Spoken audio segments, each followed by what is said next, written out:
I'm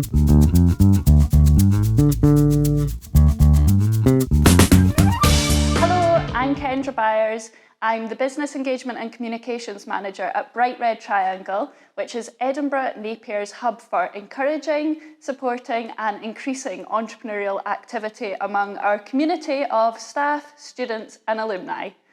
We're at the Bright Red Triangle studio and I'm joined today by Leonardo Binetti. Leonardo is an Associate Lecturer at Edinburgh Napier, but he is also the Founder and Chief Innovation Officer at AraBat. Do you want to tell us a little bit about yourself? I'm the Chief Innovation Officer for this startup. We recycle lithium-ion battery by using an orange. So we take the spent lithium-ion battery, an orange, we put together, we do a chemical reaction and we sell all the metals.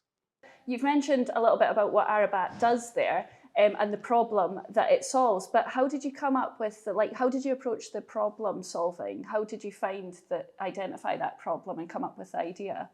Well, we are facing two problems in this case. So we know that we have a market that is increasing regarding lithium-ion batteries. So, and electric vehicles, the market of electric vehicles is increasing a lot. And we will have a problem of how to produce batteries and how to recycle these batteries. So that is one problem. And the second problem is that in Italy, we have oranges. I come from Italy, South Italy, and we have a lot of oranges, but we don't use all the oranges just because a couple of them have seeds inside and they are not commercial. So because they are not commercial, we are using this orange for trying to solve a global problem. Wow, that's great. And AraBat's received quite a bit of recognition recently, and you've recently raised a lot of finance. Do you want to tell us a little bit about your approach to raising finance and how you've made a success of that? Well, what we changed is that, every startup needs money to run, every business needs money to run. The fact is that how you get money, how do you get investor to invest in you? So what happened is that, for 2 years we didn't see €1 or £1, just depends on where you are. And what we changed is, so every time we were approaching an investor, we were pitching to this investor. What we changed is the way we were pitching based on how Mark Zuckerberg, Elon Musk, Jeff Bezos, all these big giant companies and founders were pitching to investors. So we got the knowledge from them, how they were pitching. We applied it to our pitch, and that's how we got to where we are. So obviously we have the monthly pitching competition, Bright Red Sparks, and you're talking about changing the pitch there. So what was the one key learning and one key tip that you'd give to someone? Yeah, so for example, I wouldn't start a pitch saying, hello everybody, I am Leonardo Binetti, I will talk about this and this and that, but just go straight to the point, because we know that the learning curve it's very high at the start and then it goes very low at the end. So if you show the results at the end, nobody's paying attention. Whereas if you show the problems and the result at the start of your pitch, that's where everybody gets the attention. But another thing that we used is the human approach when we were approaching investors. So just because, we talk a lot about B2B, B2C, but what we really saw is that there's another approach, like human to human, person to person. So that kind of approach is what we used, because every time we were approaching a business, we were approaching a person that eats, sleeps, goes out for a beer like everybody else. Yeah.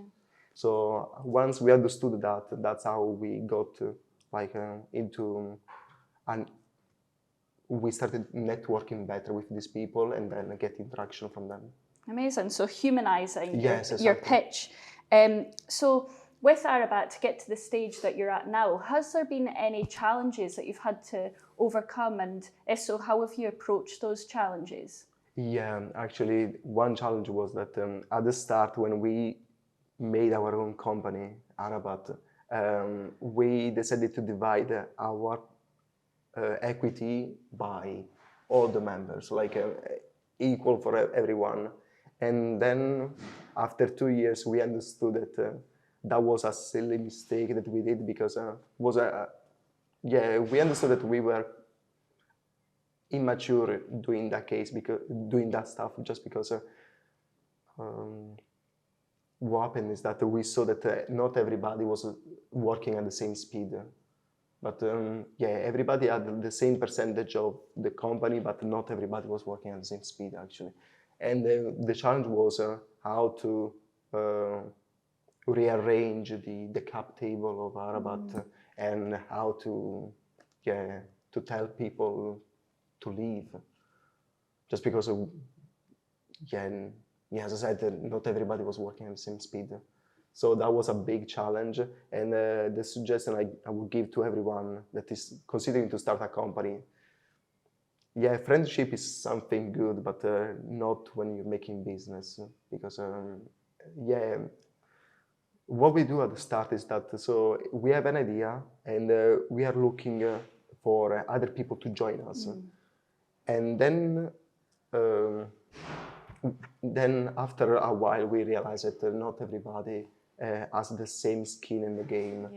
And so just be careful when you start a company. So maybe not building that team too fast, like moving forward with that, and understand where everybody's skills, what they bring to the team, and then slowly kind of going through building that team, maybe a slower approach. Another thing I would suggest is so everybody that wants to join you needs to put some money, put some effort in it, and then if you see the effort, then you will consider them to bring on board. But not just I like your idea, I'd like to work with you, and then they disappear for the rest of their life. So Okay, so your ambition is to go full-time with AraBat, and you're actually in that kind of transition period at the moment. There's a lot of our entrepreneurs and startups in the community that are playing with that decision at the moment. So how did you know that it was the right time to put your focus into AraBat and make that transition? Is there any advice that you have around that? Anybody, if someone's pondering that decision right now? Yes, a couple of advices that I'd like to give is when is the right time to start? How to go full time? It's not that easy, just because it's a business. So you're making something new, and then nobody knows how the future will do to your business. And because of that, so if you're living a permanent position, or if you're living a job that you like for your own company, it's not that easy to transition.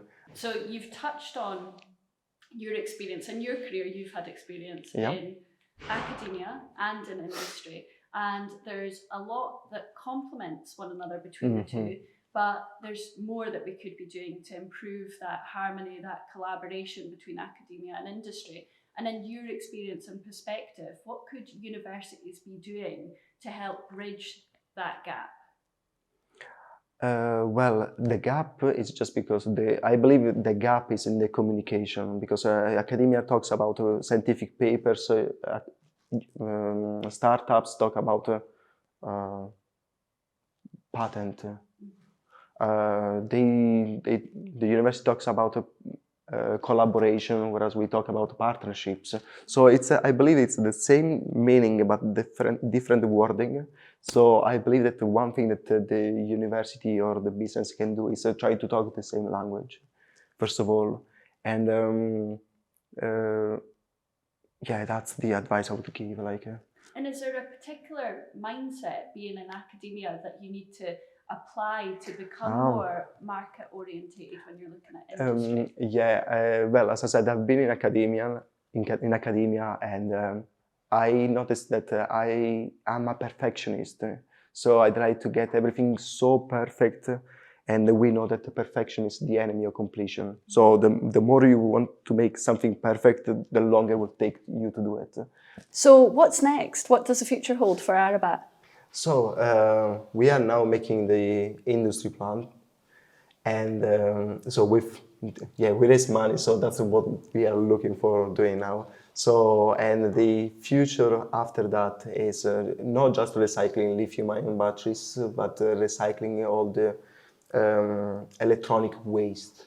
Like, for example, our phone, the motherboard, or our phone, our computer, or every pieces of electronics that we have around us. So yeah, that's the future of AraBat. So not just considering lithium-ion batteries, but going to the next step, like considering all the electronics, because they also have metals like gold, copper, nickel. So we need to recycle them. And it would be an orange still for those elements, or would it be? Yes, why not? Maybe lemon, lime, who knows? Who knows?